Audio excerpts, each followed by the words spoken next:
Who's bad? No one said. I am. Okay. I think we're probably for.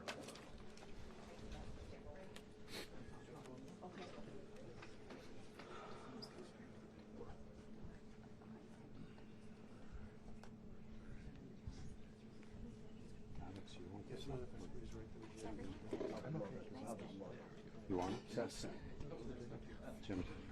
Alex, go ahead and I mean, Alex.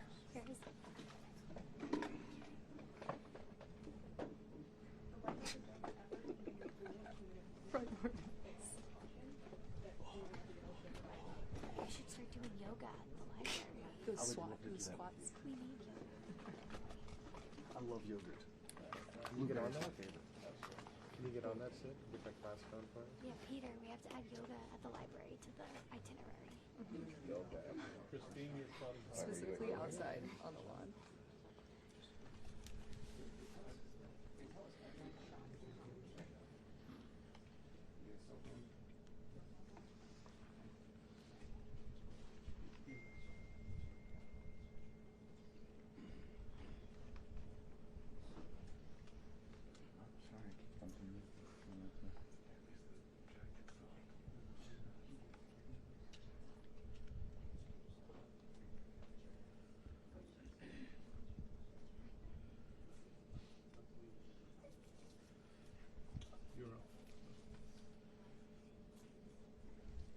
Yeah, I can see it on Fox back there. Jonathan, Yep. You're in the you're live in the shot. shot. Uh-huh. They're live on Fox right now. Okay. Thank you.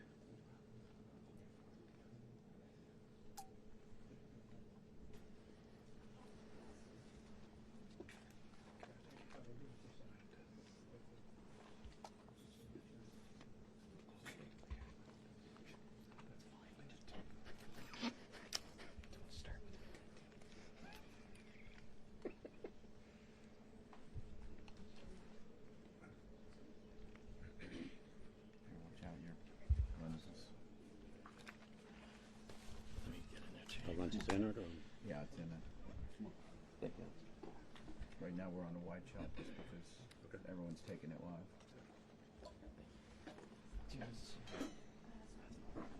This is okay?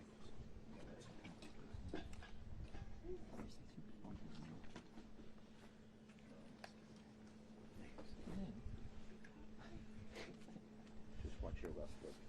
Left foot? Yeah, you're fine. Left foot. Left foot. Left foot. Thank you.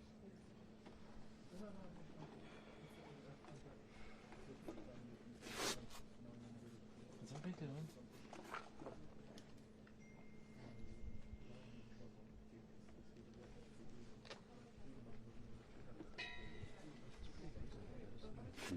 I can't believe they got us in there this quickly. Yeah. The hotel to I know, here, it was such and a- we're there was all no set up. expecting I thought this was going to take hours. Wedge. Wedge. Wedge. Do you know what you're doing? Do you know what you're doing? Sir, sir. If you could You know what you're doing, take right? a half step back. Those are really wide angle lenses, and you'll, if the two of you move forward, you'll be in the shot as the ma'am in the white also. The farther y'all press forward, the more you're going to be in these shots. They're super wide angle. Thanks, Julio. Thank you.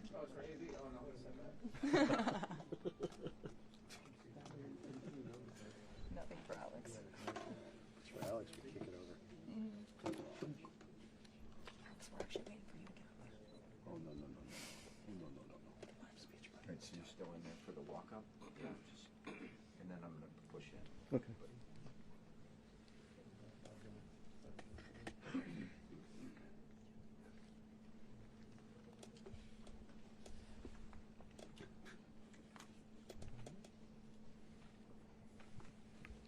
Test image. It's a handheld camera test image. Test image.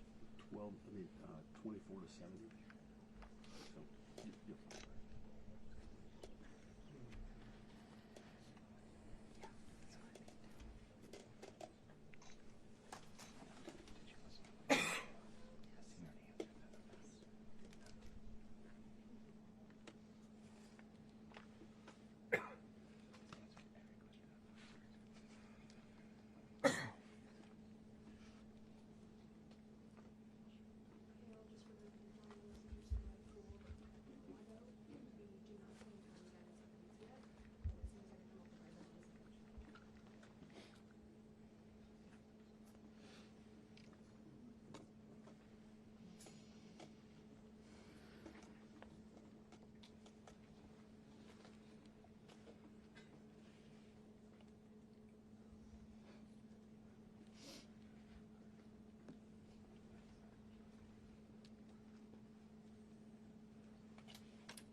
Peter, how do you feel about that? I'm fine with that.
No. He said, do you want us to move the camera? Jesus Christ.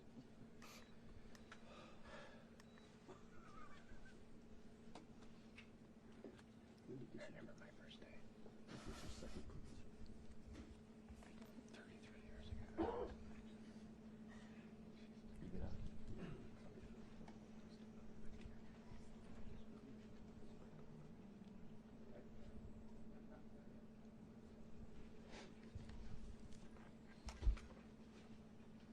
you could stay off the road.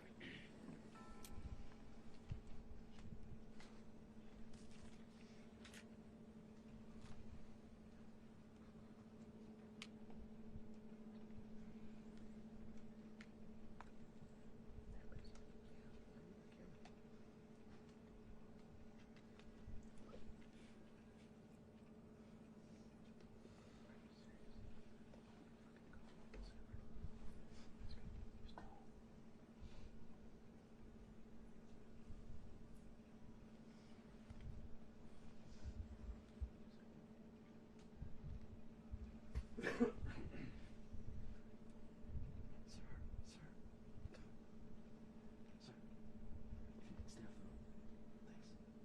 You're moving the camera. Trust me.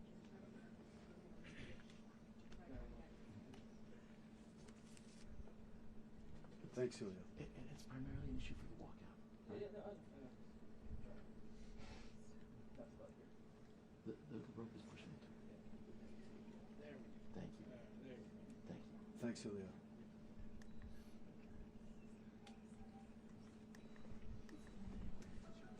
Yeah.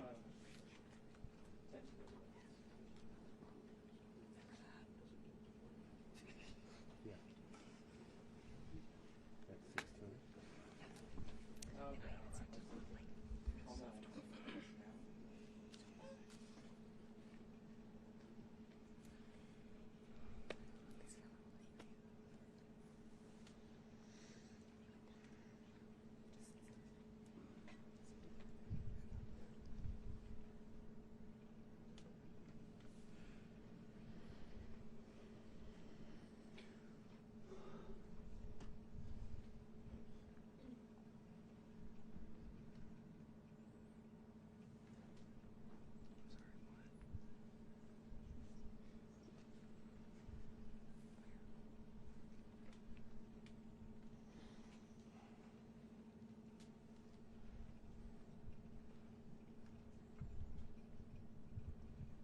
Just so you guys know, those mics are hot. Why don't we turn them off?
Gotta watch it.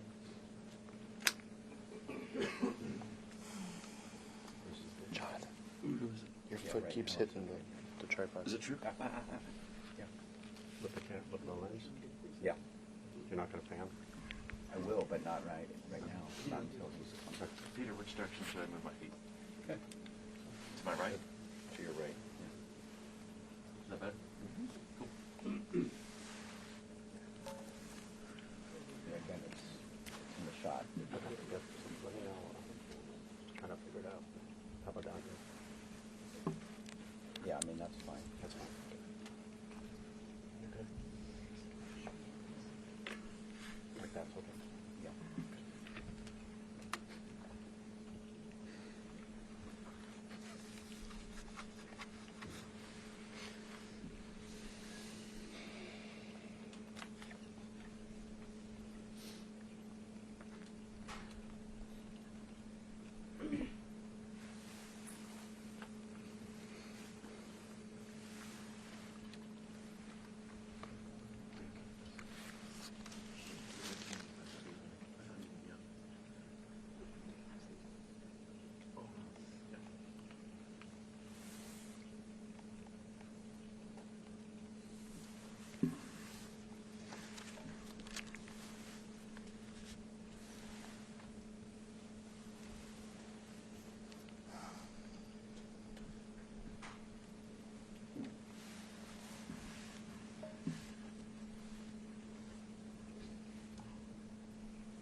see over there.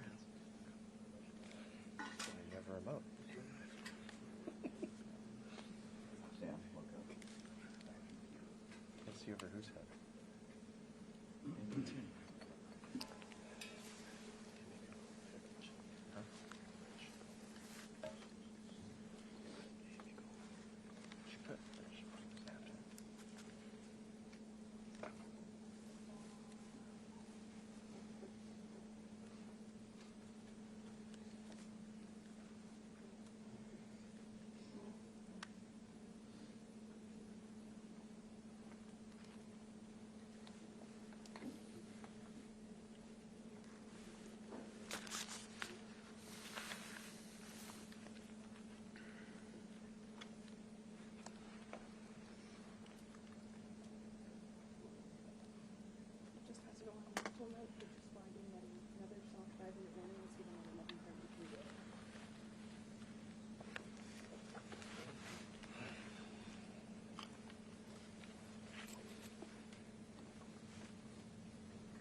Okay, thank you very much. This is big stuff. We appreciate you being here. Late last night and early today, at my direction, the United States Armed Forces conducted an extraordinary military operation in the capital of Venezuela. Overwhelming American military power, air, land, and sea, was used to launch a spectacular assault. And it was an assault like people have not seen since World War II. It was a force against a heavily fortified military fortress in the heart of Caracas to bring outlaw dictator Nicolás Maduro to justice. This was one of the most stunning, effective, and powerful displays of American military might and competence in American history. And if you think about it, we've done some other good ones, like the attack on Soleimani, the attack on al-Baghdadi, and the obliteration and decimation of the Iran nuclear sites just recently in an operation known as Midnight Hammer. All perfectly executed and done. No nation in the world could achieve what America achieved yesterday, or frankly in just a short period of time. All Venezuelan military capacities were rendered powerless as the men and women of our military, working with U.S. law enforcement, successfully captured Maduro in the dead of night. It was dark. The lights of Caracas were largely turned off due to a certain expertise that we have. It was dark and it was deadly. But captured along with his wife, Celia Flores, both of whom now face American justice. Maduro and Flores have been indicted in the Southern District of New York, it's Jay Clayton, for their campaign of deadly narco-terrorism against the United States and its citizens. I want to thank the men and women of our military who achieved such an extraordinary success overnight with breathtaking speed, power, precision, and competence. You rarely see anything like it. You've seen some raids in this country that didn't go so well. They were an embarrassment. If you look back to Afghanistan, or if you look back to the Jimmy Carter days, they were different days. We're a respected country again, maybe like never before. These highly trained warriors, operating in collaboration with U.S. law enforcement, caught them in a very ready position. They were waiting for us. They knew we had many ships out in the sea. We're just sort of waiting. They knew we were coming. So they were in a ready, what's called a ready position. But they were completely overwhelmed and very quickly incapacitated. If you would have seen what I saw last night, you would have been very impressed. I'm not sure that you'll ever get to see it, but it was an incredible thing to see. Not a single American service member was killed, and not a single piece of American equipment was lost. We had many helicopters, many planes, many people involved in that fight. But think of that, not one piece of military equipment was lost, not one service member was, more importantly, killed. The United States military is the strongest and most fearsome military on the planet by far. With capabilities and skills our enemies can scarcely begin to imagine. We have the best equipment anywhere in the world. There's no equipment like what we have, and you see that even if you just look at the boats. You know, we've knocked out 97% of the drugs coming in by sea. 90%. Each boat kills on average 25,000 people. We knocked out 97%. And those drugs mostly come from a place called Venezuela. We're going to run the country until such time as we can do a safe, proper, and judicious transition. So we don't want to be involved with having somebody else get in and we have the same situation that we had for the last long period of years. So we are going to run the country until such time as we can do a safe, proper, and judicious transition. And it has to be judicious because that's what we're all about. We want peace, liberty, and justice for the great people of Venezuela, and that includes many from Venezuela that are now living in the United States and want to go back to their country. It's their homeland. We can't take a chance that somebody else takes over Venezuela that doesn't have the good of the Venezuelan people in mind. We've had decades of that. We're not going to let that happen. We're there now, and what people don't understand, but they understand as I say this, we're there now, but we're going to stay until such time as the proper transition can take place. So we're going to stay until such time as we're going to run it, essentially, until such time as a proper transition can take place. As everyone knows, the oil business in Venezuela has been a bust, a total bust, for a long period of time. They were pumping almost nothing by comparison to what they could have been pumping and what could have taken place.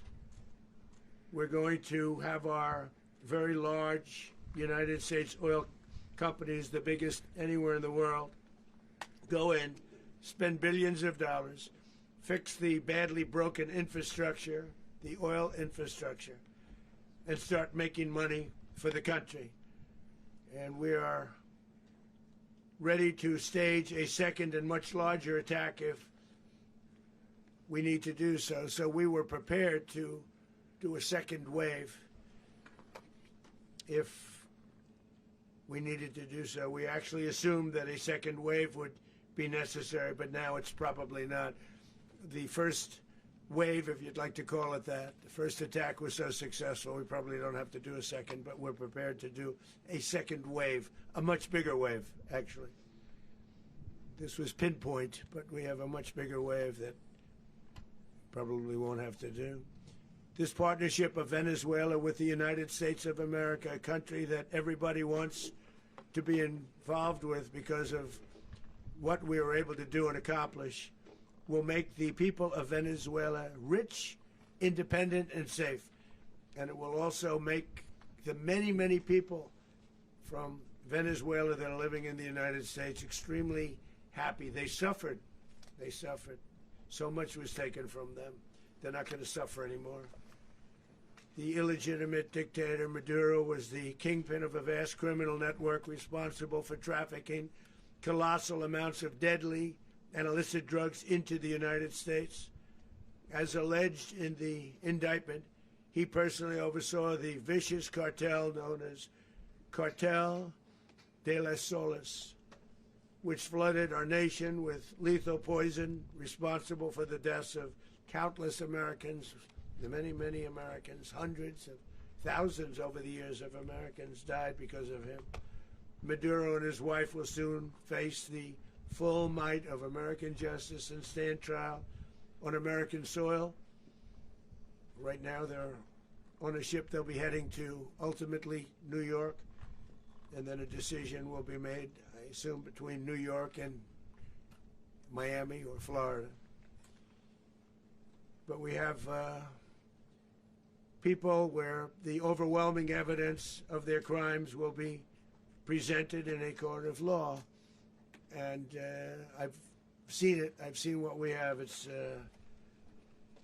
both horrible and breathtaking that something like this could have been allowed to take place.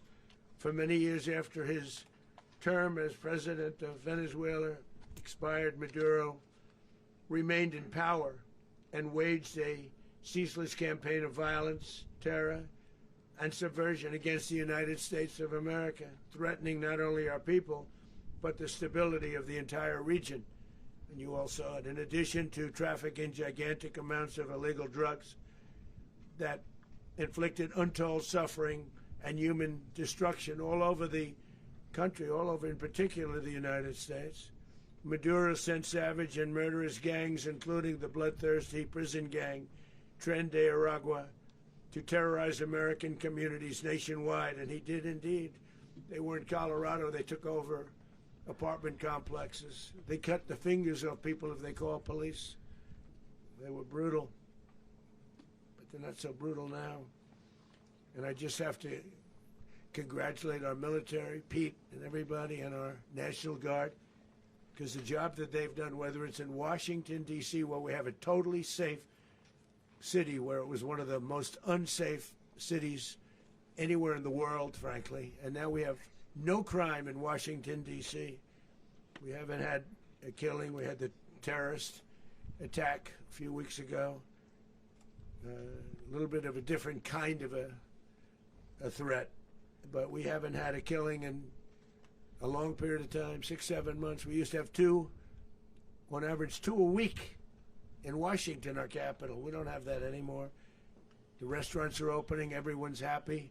They're walking their daughters. They're walking their children, their wives. They walk to restaurants. Restaurants are opening all over Washington, D.C.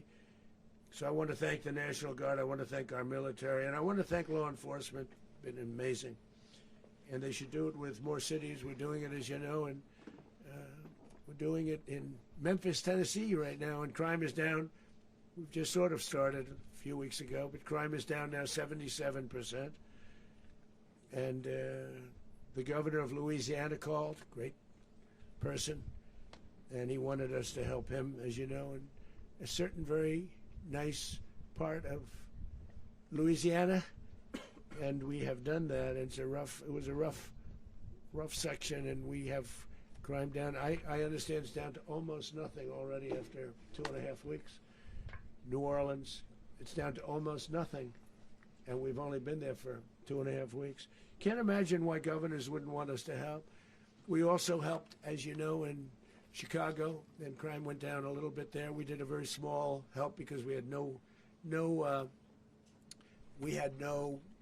working ability with the governor. The governor was a disaster, and the mayor was a disaster, but it knocked down crime. But we're pulling out of there. When they need us, we'll know. You'll know. You'll be writing about it. And likewise, Los Angeles, where we saved Los Angeles early on, where the head of the police department made a statement that if the federal government didn't come in, we would have lost Los Angeles. That's long after the fires. That's when they had the riots in Los Angeles. We did a great job. Got no credit for it whatsoever, but that's okay. It doesn't matter. We don't need the credit. But we'll be pulling out when they need us. They'll call, or we'll go back if we have to. We'll go back. But we did a great job in various cities. But the place that we're very proud of is Washington, D.C., because it's our nation's capital. We took it from being a crime-ridden mess to being one of the safest cities in the country. But the gangs that they sent raped, tortured, and murdered American women and children. They were in all of the cities I mentioned, Tren de Aragua. And they were sent by Maduro to terrorize our people, and now Maduro will never again be able to threaten an American citizen or anybody from Venezuela. There will no longer be threats.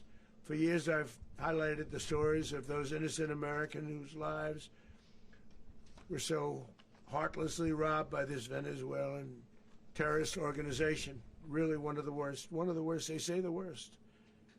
Americans like 12-year-old Jocelyn Nungary from Houston. Beautiful Jocelyn Nungary, what happened to her? They, as you know, they kidnapped, assaulted, and murdered by Tren de Aragua animals. They murdered Jocelyn and left her dead under the bridge. There was a bridge that will never be the same to so many people after seeing what happened. As I've said many times, the Maduro regime emptied out their prisons, sent their worst and most violent monsters into the United States to steal American lives. And they came from mental institutions and insane asylums. They came from prisons and jails. The reason I say both, they sound similar. Actually, prisons, little bit more hostile, a little bit tougher. A mental institution isn't as tough as an insane asylum, but we got them both. They sent from their mental institutions, they sent from their jails, prisons. They were drug dealers, they were drug kingpins, they sent everybody bad into the United States. But no longer, and we have now a border where nobody gets through. In addition, Venezuela unilaterally seized and stole American oil, American assets, and American platforms, costing us billions and billions of dollars. They did this a while ago, but we never had a president that did anything about it. They took all of our property. It was our property. We built it. And we never had a president that decided to do anything about it. Instead, they fought wars that were 10,000 miles away. We built Venezuela oil industry with American talent, drive, and skill, and the socialist regime stole it from us during those previous administrations, and they stole it through force. This constituted one of the largest thefts of American property in the history of our country. Considered the largest theft of property in the history of our country. Massive oil infrastructure was taken like we were babies, and we didn't do anything about it. I would have done something about it. America will never allow foreign powers to rob our people or drive us back into and out of our own hemisphere. That's what they did. Furthermore, under the now deposed dictator Maduro, Venezuela was increasingly hosting foreign adversaries in our region and acquiring menacing offensive weapons that could threaten U.S. interests and lives. And they used those weapons last night. Potentially in league with the cartels operating along our border. All of these actions were in gross violation of the core principles of American foreign policy, dating back more than 2 centuries, and not anymore. All the way back, it dated to the Monroe Doctrines, and the Monroe Doctrine is a big deal, but we've superseded it by a lot, by a real lot. They now call it the Monroe Document. I don't know. It's Monroe Doctrine. We sort of forgot about it. It was very important, but we forgot about it. We don't forget about it anymore. Under our new national security strategy, American dominance in the Western Hemisphere will never be questioned again. Won't happen. So just in concluding, for decades, other administrations have neglected or even contributed to these growing security threats in the Western Hemisphere. Under the Trump administration, we are reasserting American power in a very powerful way in our home region. And our home region is very different than it was just a short while ago. The future will be, and we did this in my first term. We had great dominance in my first term, and we have far greater dominance right now. Everyone's coming back to us. The future will be determined by the ability to protect commerce and territory and resources that are core to national security.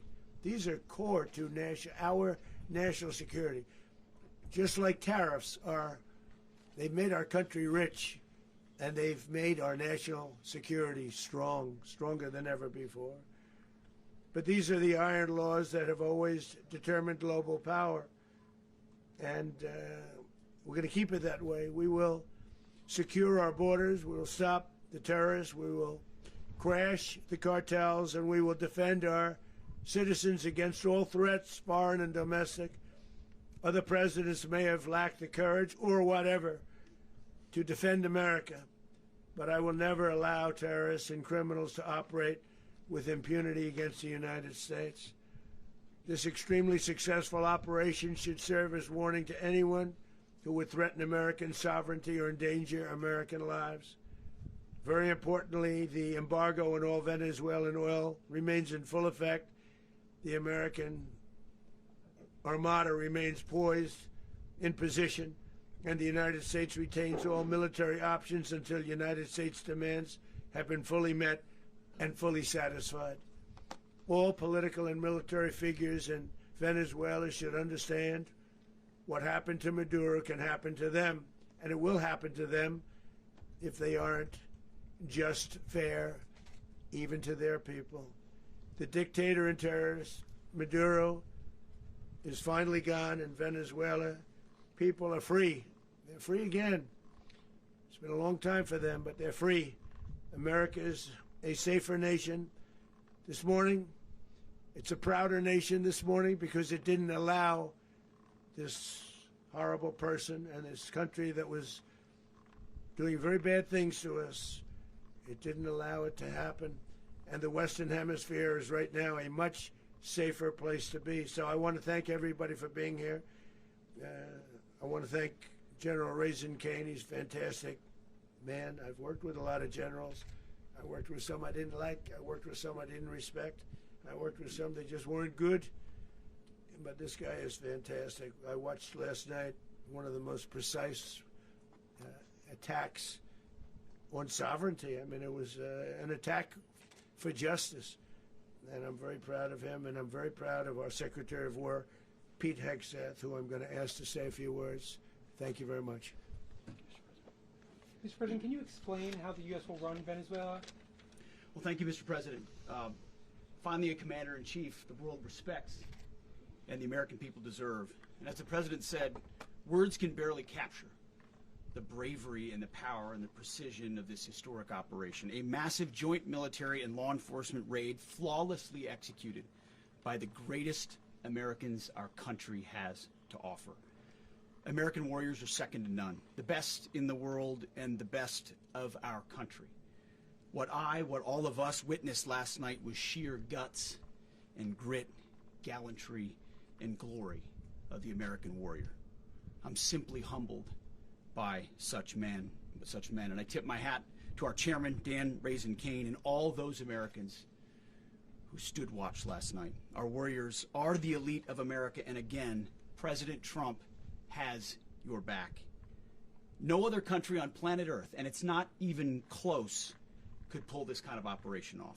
And no other president has ever shown this kind of leadership, courage, and resolve. The most powerful combination the world has ever seen. As the President said, our adversaries remain on notice. America can project our will anywhere, anytime. The coordination, the stealth, the lethality, the precision, the very long arm of American justice, all on full display in the middle of the night. Nicolás Maduro had his chance, just like Iran had their chance, until they didn't and until he didn't. He effed around, and he found out. President Trump is deadly serious about stopping the flow of gangs and violence to our country. Deadly serious about stopping the flow of drugs and poison to our people. Deadly serious about getting back the oil that was stolen from us. And deadly serious about reestablishing American deterrence and dominance in the Western Hemisphere. This is about the safety, security, freedom, and prosperity of the American people. This is America first. This is peace through strength. And the United States War Department is proud to help deliver it. Welcome to 2026, and under President Trump, America is back. I'd like to welcome now our chairman, Chairman Raisin Kane, to give a few more details about the operation. Mr. Chairman. Thank you, Mr. Secretary. Thank you, Mr. President, and good morning. Last night, on the order of the President of the United States and in support of a request from the Department of Justice, as the President said, the United States military conducted an apprehension mission in Caracas, Venezuela, to bring to justice two indicted persons, Nicolás and Cecilia Maduro. This operation, known as Operation Absolute Resolve, was discreet, precise, and conducted during the darkest hours of January 2nd and was the culmination of months of planning and rehearsal, an operation that, frankly, only the United States military could undertake. What I'd like to do this morning is talk to you through some of the preparation and the details without compromising any of our tactics, techniques, and procedures. There is always a chance that we'll be tasked to do this type of mission again. Our interagency work began months ago and built on decades of experience of integrating complex air, ground, space, and maritime operations. While the past 2 decades have honed the skills of our special operations forces, this particular mission required every component of our joint force, with soldiers, sailors, airmen, Marines, and Guardians working in unison with our intelligence agency partners and law enforcement teammates in an unprecedented operation. We leveraged our unmatched intelligence capabilities and our years of experience in hunting terrorists, and we could not have done this mission without the incredible work by various intelligence agencies, including the CIA, NSA, and NGA. We watched, we waited, we prepared, we remained patient and professional. This mission was meticulously planned, drawing lessons from decades of missions over the last many years, many missions over these last many years. This was an audacious operation that only the United States could do. It required the utmost of precision and integration within our joint force. And the word integration does not explain the sheer complexity of such a mission. An extraction so precise it involved more than 150 aircraft launching across the Western Hemisphere in close coordination, all coming together in time and place to layer effects for a single purpose: to get an interdiction force into downtown Caracas while maintaining the element of tactical surprise. Failure of one component of this well-oiled machine would have endangered the entire mission, and failure is never an option for America's joint force. Those in the air over Caracas last night were willing to give their lives for those on the ground and in the helicopters. Let me talk a little bit about the preparation. After months of work by our intelligence teammates to find Maduro and understand how he moved, where he lived, where he traveled, what he ate, what he wore, what were his pets, in early December, our force was set pending a series of aligned events. Key was choosing the right day to minimize the potential for civilian harm and maximize the element of surprise, and minimize the harm to the indicted personnel, so as the President said, they could be brought to justice. And as the President said earlier today, weather in Venezuela is always a factor this time of the year. And over the weeks through Christmas and New Year's, the men and women of the United States military sat ready, patiently waiting for the right triggers to be met and the President to order us into action. Last night, the weather broke just enough, clearing a path that only the most skilled aviators in the world could maneuver through. Ocean, mountain, low cloud ceilings, but when tasked with a mission, this organization does not quit. At 10:46 p.m. Eastern Time last night, the President ordered the United States military to move forward with this mission. He said to us, and we appreciate it, Mr. President, good luck and Godspeed. And those words were transmitted to the entire joint force. Over the course of the night, aircraft began launching from 20 different bases on land and sea across the Western Hemisphere. In total, more than 150 aircraft, bombers, fighters, intelligence, reconnaissance, surveillance, rotary wing were in the air last night. Thousands and thousands of hours of experience were airborne. Our youngest crew member was 20, and our oldest crew member was 49, and there's simply no match for American military might. As the night began, the helicopters took off with the extraction force, which included law enforcement officers, and began their flight into Venezuela at 100 feet above the water. As they approached Venezuelan shores, the United States began layering different effects provided by Spacecom, Cybercom, and other members of the interagency to create a pathway. Overhead, those forces were protected by aircraft from the United States Marines, the United States Navy, the United States Air Force, and the Air National Guard. The force included F-22s, F-35s, F-18s, EA-18s, E-2s, B-1 bombers, and other support aircraft, as well as numerous remotely piloted drones.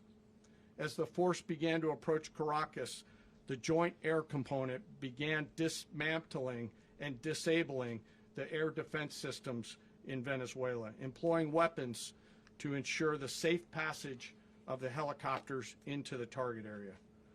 The goal of our air component is, was, and always will be to protect the helicopters and the ground force and get them to the target and get them home. As the force crossed the last point of high terrain where they'd been hiding in the clutter, we assessed that we had maintained totally the element of surprise. As the helicopter force ingressed towards the objective at low level, we arrived at Maduro's compound at 1:01 a.m. Eastern Standard Time, or 2:01 a.m. Caracas local time, and the apprehension force descended into Maduro's compound and moved with speed, precision, and discipline towards their objective, and isolated the area to ensure the safety and security of the ground force while apprehending the indicted persons. On arrival into the target area, the helicopters came under fire, and they replied with that fire with overwhelming force in self-defense. One of our aircraft was hit but remained flyable, and as the President said earlier today, all of our aircraft came home, and that aircraft remained flyable during the rest of the mission. As the operation unfolded at the compound, our air and ground intelligence teams provided real-time updates to the ground force, ensuring those forces could safely navigate the complex environment without unnecessary risk.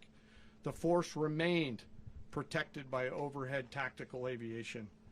Maduro and his wife, both indicted, gave up and were taken into custody by the Department of Justice, assisted by our incredible U.S. military with professionalism and precision, with no loss of U.S. life. After securing the indicted persons, the force began to prep for departure. Helicopters were called in to exfiltrate the extraction force, while fighter aircraft and remotely piloted aircraft provided overhead coverage and suppressive fire. There were multiple self-defense engagements as the force began to withdraw out of Venezuela. The force successfully exfiltrated and returned to their afloat launch bases, and the force was over the water at 3:29 a.m. Eastern Standard Time with indicted persons on board.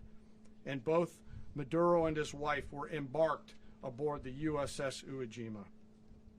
In closing, what we've witnessed today is a powerful demonstration of America's joint force. We think, we develop, we train, we rehearse, we debrief, we rehearse again and again, not to get it right, but to ensure that we cannot get it wrong. Our jobs are to integrate combat power so when the order comes, we can deliver overwhelming force at the time and the place of our choosing against any foe anywhere in the world. I am immensely proud today of our joint force and filled with gratitude to represent them here today. There is simply no mission too difficult for these incredible professionals and the families that stand by them and support them. As we stand here this morning, our forces remain in the region at a high state of readiness, prepared to project power, defend themselves, and our interests in the region. This operation is a testament to the dedication and unwavering commitment to justice and our resolve to hold accountable those who threaten peace and stability. In closing, I want to express my heartfelt gratitude to the brave men and women who executed this mission. Their courage and tireless commitment to our nation are what makes us strong. Thank you, Mr. Secretary, and thank you, Mr. President. Well, I don't have much to add to what you've heard now, other than the following points. Nicolás Maduro was indicted in 2020 in the United States. He is not the legitimate president of Venezuela. That's not just us saying it. The first Trump administration, the Biden administration, the second Trump administration, none of those three recognized him. He's not recognized by the European Union and multiple countries around the world. He is a fugitive of American justice with a $50 million reward, which I guess we saved $50 million. And we should make sure. Yeah, exactly. But don't let anybody claim it. Nobody deserves it but us. But I want to be clear about one thing. Nicolás Maduro had multiple opportunities to avoid this. He was provided multiple very, very, very generous offers and chose instead to act like a wild man, chose instead to play around. And the result is what we saw tonight.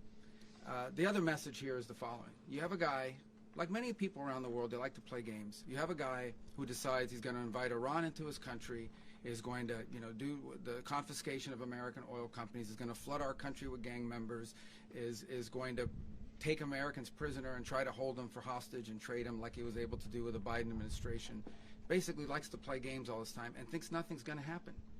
And I hope what people now understand is that we have a president. The 47th president of the United States is not a game player. When he tells you that he's going to do something, when tells you he's going to address a problem, he means it. He actions it. I can tell you, I've watched this process now for 14, 15 years, been around it. Everybody talks. I'm going to do this. I'm going to do that. When I get there, we're going to do this. We're going to take. This is a president of action. Like, I don't understand yet how they haven't figured this out. And now, if you don't know, now you know. Because this is the way it's going to play out. And I think people need to understand that this is not a president that just talks and does letters and press conferences. And, if he says he's serious about something, he means it. And this is something that was a direct threat to the national interest of the United States. And the president addressed it. There's a president of peace, by the way. I told you what I just said earlier. This guy had multiple opportunities to find his way somewhere else and figure out another. He could have been living somewhere else right now very happy. But instead, he wanted to play big boy. And so now, he's got other sets of problems on his hands. And but I think the message here should be for the world. Look, the president doesn't go out looking for people to pick fights with. He's not generally wants to get along with everybody. We'll talk and meet with anybody. But don't play games. Don't play games with this president's in office because it's not going to turn out well. And so I hope that, I guess that lesson was learned last night, and we hope it'll be instructive moving forward. Is that a message for Cuba? Mr. President. Mr. President. Mr. President. Mr. President. Mr. President. You said that the U.S. is going to run Venezuela, so who's in power right now? Well, we're going to be running it with a group, and we're going to make sure it's run properly. We're going to rebuild the oil infrastructure, which will cost billions of dollars. It'll be paid for by the oil companies directly. They will be reimbursed for what they're doing, but it's going to be paid. And we're going to get the oil flowing the way it should be. As you know, it was just a minor flow. It was actually a minor flow for what they have. But we're going to run it properly, and we're going to make sure the people of Venezuela are taken care of. We're going to make sure the people that were forced out of Venezuela by this thug are also taken care of. Mr. President. Mr. President. Mr. President. Mr. President. Mr. President, does the U.S. running the country mean that U.S. troops will be on the ground? How will that work? Well, they always say boots on the ground. So we're not afraid of boots on the ground if we have to have. We had boots on the ground last night at a very high level, actually. We're not afraid of it. We don't mind saying it. But we're going to make sure that that country is run properly. We're not doing this in vain. This is a very dangerous attack. This is an attack that could have gone very, very badly. Could have gone very badly. We could have lost a lot of people last night. We could have lost a lot of dignity. We could have lost a lot of equipment. The equipment is less important, but we could have lost a lot. And we're going to make sure that this is proper. We're there now. We're ready to go again if we have to. We're going to run the country right. It's going to be run very judiciously, very fairly. It's going to make a lot of money. We're going to give money to the people. We're going to reimburse people that were taken advantage of. We're going to take care of everybody. It's very important. We couldn't let them get away with it. They stole our oil. We built that whole industry there, and they just took it over like we were nothing. And we had a president that decided not to do anything about it.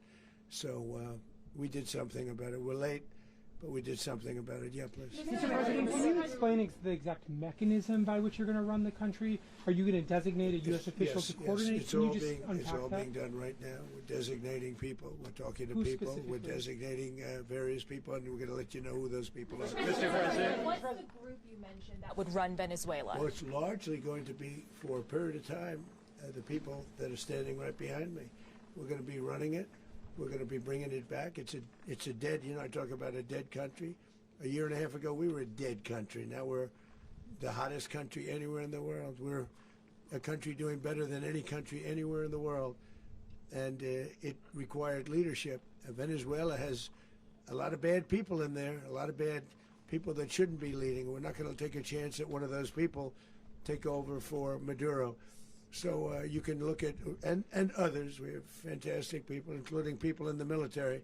So we're going to have a group of people running it until such time as it can be put back on track, make a lot of money for the people, and give people a great way of life, and also reimbursement for people in our country that were forced out of Venezuela. Mr. President, Rubio would be. You said earlier today that you weren't going to back Machado to come back and be the opposition leader in your Fox and Friends interview. And then you also mentioned the vice president of Venezuela. Are you going to work with the vice president of Venezuela, or how do you foresee the relationship Well, going? I understand she was just sworn in, but she was, as you know, picked by Maduro.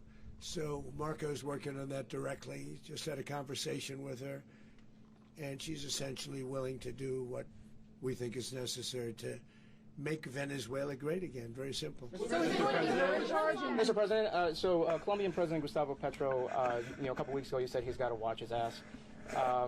And today he said he's not concerned about anything happening to him in the aftermath of this operation. So just what your message is about that. Well, he has cocaine mills. He has factories where he makes cocaine.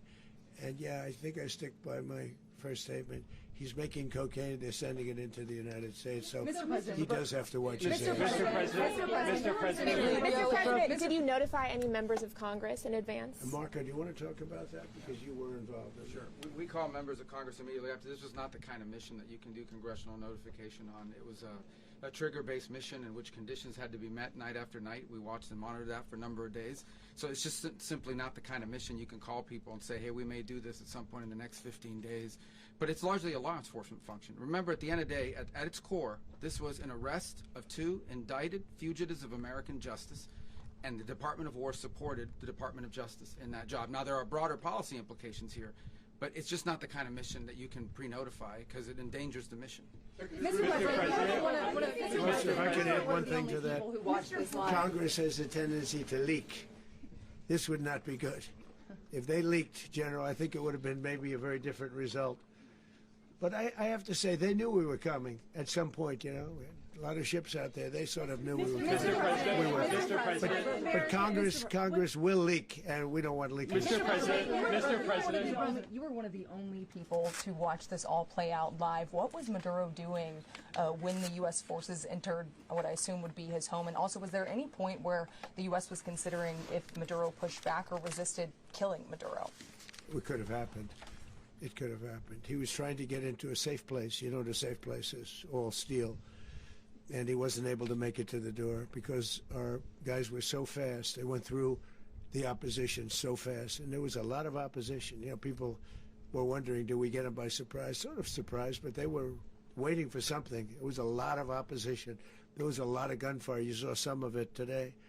But he was trying to get to a safe place, which wasn't safe because we would have had the door blown up in about 47 seconds, they say on average, regardless of how thick the steel was. It was a very thick door. It was a very heavy door, but he was unable to get to that door. He made it to the door. He was unable to close it. So where's Maduro going to be? Where is Maduro going to be in the time being right now? Do you know his exact whereabouts? Well, eventually, ultimately, in the near future, he's going to be brought to New York. And where is he going to be held? Where is he going to be held in New York? Do you know? That's going to be up to the officials that do these things. Mr. President, the U.S. has something of a mixed track record of ousting dictators without necessarily a plan for what comes afterwards. Did that weigh on your decision making? Well, that's why we had making? different presidents, but with me, that's not true. With me, we've had a perfect track record of winning.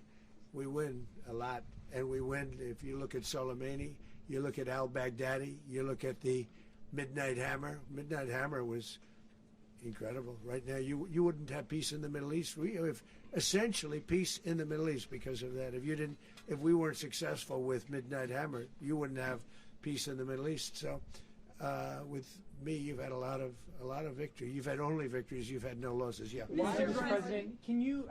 How long do you expect the U.S. to run Venezuela, and how soon do you want the Venezuelan people to hold elections? So I'd like to do it quickly, but it takes a period of time. We're rebuilding. We have to rebuild their whole infrastructure. The infrastructure is rotted.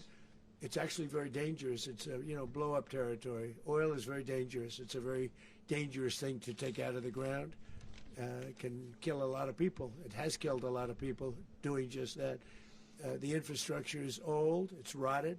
Much of it is stuff that we put there 25 years ago, and we're going to be replacing it. And we're going to take a lot of money out so that we can take care of the country. Are you saying that Secretary Rubio and Mr. President, China, Russia, and Iran have interests in Venezuela. How does this operation affect your relationships with them when it comes to the oil and drugs? In terms of China and Russia, Russia when we get things straightened out.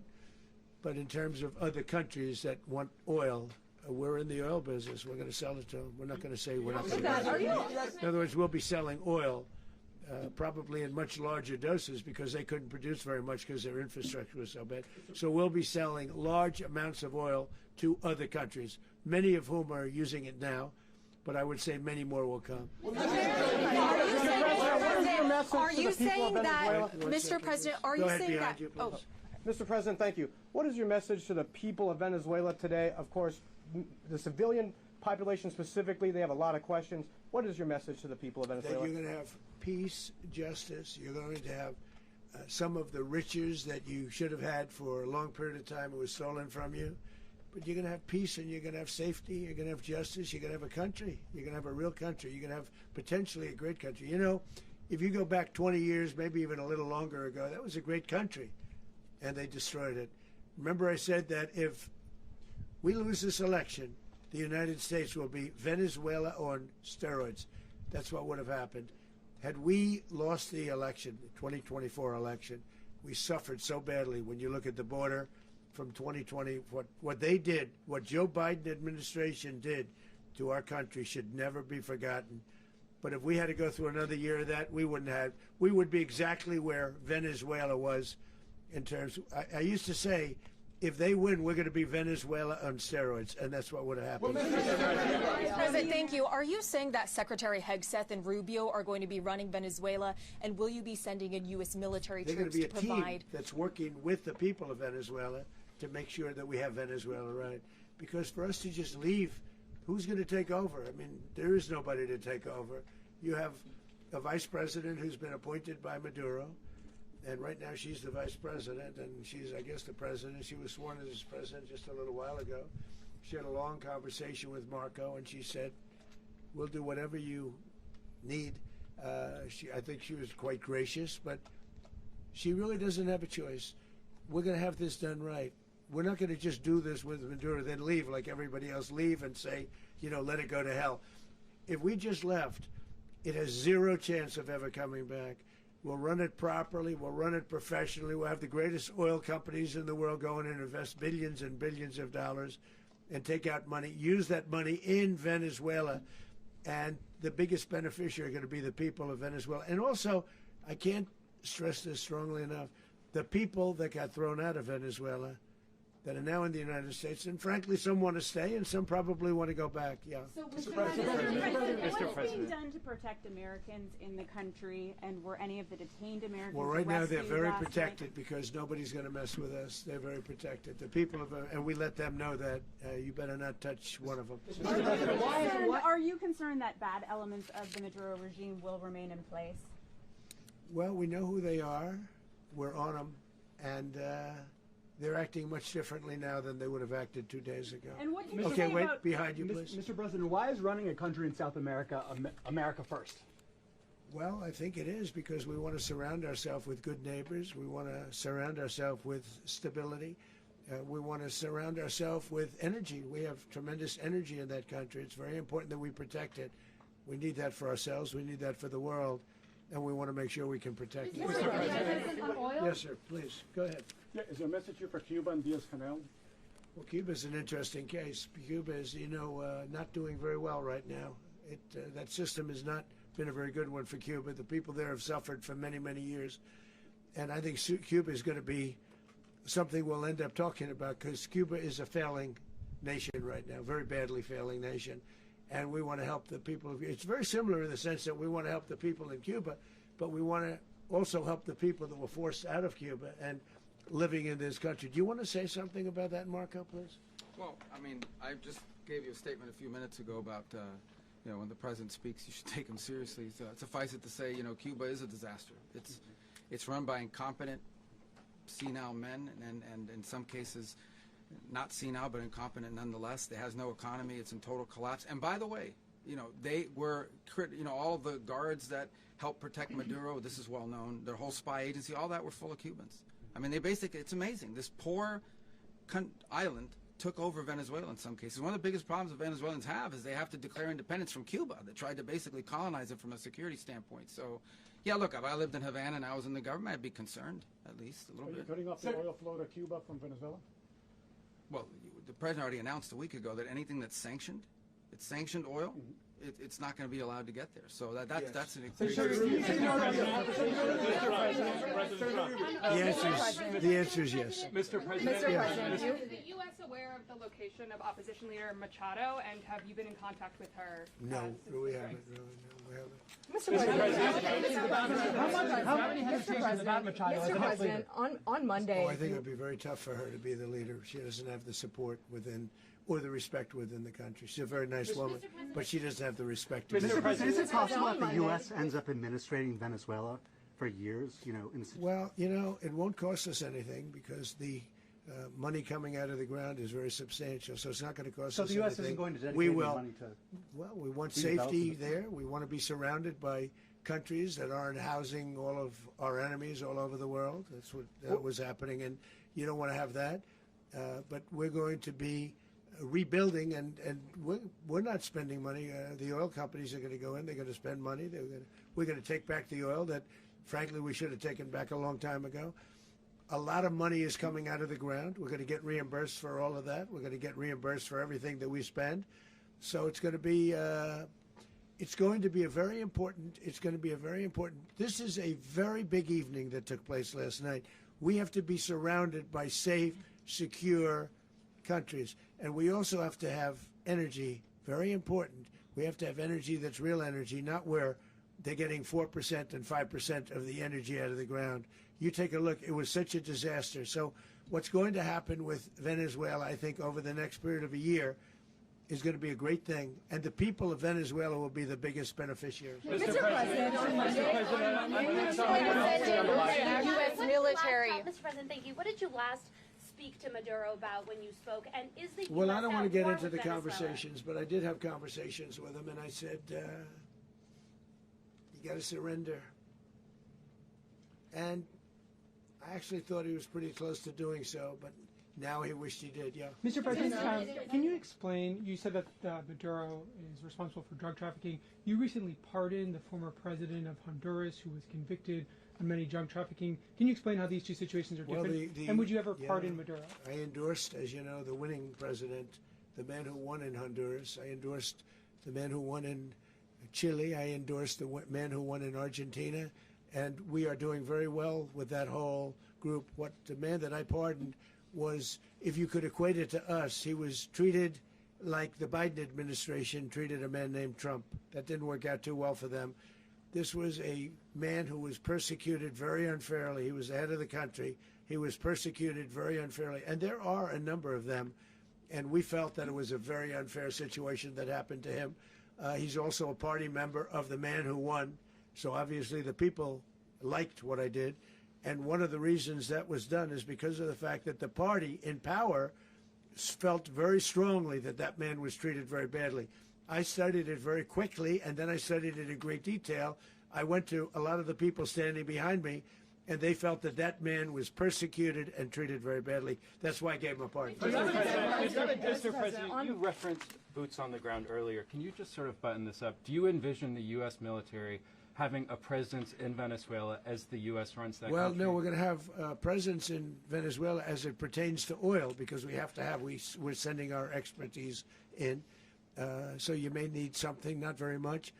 But no, we're going to be taking out a tremendous amount of wealth out of the ground. And that wealth is going to the people of Venezuela and people from outside of Venezuela that used to be in Venezuela. And it goes also to the United States of America in the form of reimbursement for the damages caused us by that country. So I want to thank you all very much. Thank you. Do you have one? Yes, please. You were so nice before. I'm going to give you the final question. Go Thank ahead. you, Mr. Unless it's a President. bad question, in It's which about case I'll Putin. go one more. It's about who? It's about Putin, if you want. About Putin. Well, okay. that's always nice. You had to a talk phone. about Putin. You had a phone call with him Yeah. on Monday. Did he talk at all about Maduro? Did y'all talk about this? No, we didn't. And We then- never spoke about Maduro. Are you mad at him right now? I mean, there's this I'm not intelligence. thrilled with Putin. I'm not thrilled with Putin. He's killing too many people. There was that I intelligence. thought that would be so. I settled 8 1/4 war. You know what the 1/4 was? Thailand and Cambodia. I did it again. They broke out, and I did it in about 5 hours, and I settled it. I'm giving myself 1/4, so I'm up to now 8 1/4. In other words, I settled the war, but then they broke out. They had a pretty bad breakout over the last 4 days. I got them to go back to peace. So I only give 1/4. I thought the easiest one would be, one of the easier ones would be Russia, Ukraine. It's not. And they both have done some pretty bad things. And look, that's Biden's war. That's not my war.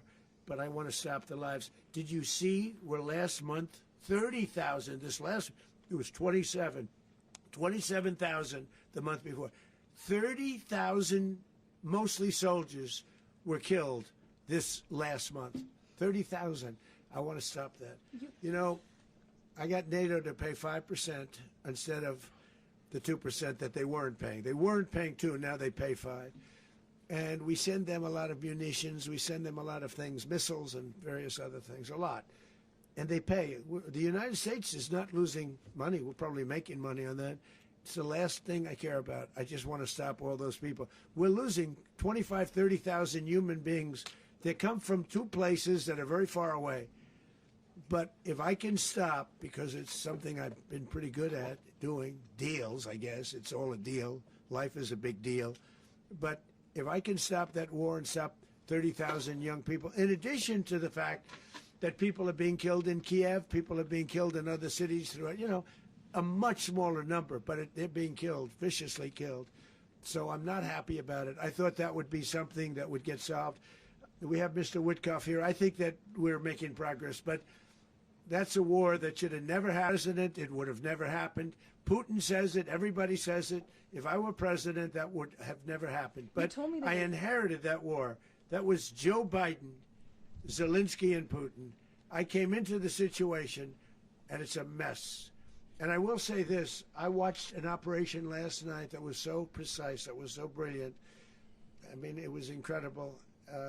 If we had our people, like this general, and our people involved, that war would not have gone on very long, that I can tell you. You told me That war, to use an old term, that war has become a bloodbath, and we want it to get stopped. Thank you very much. Are you concerned a rogue Venezuelan general can take over the country? Can you talk about your conversation with the vice president?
Sort of the papers, that was for me.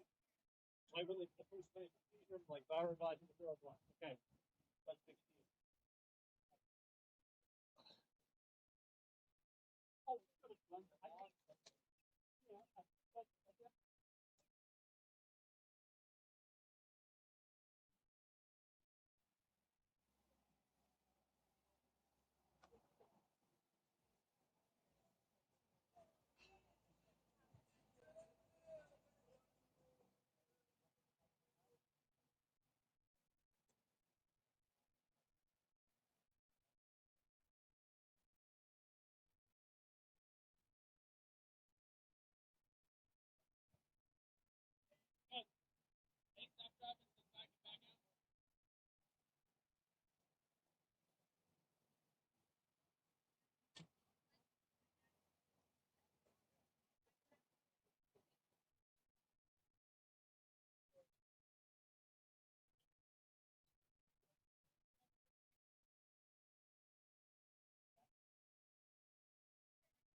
You got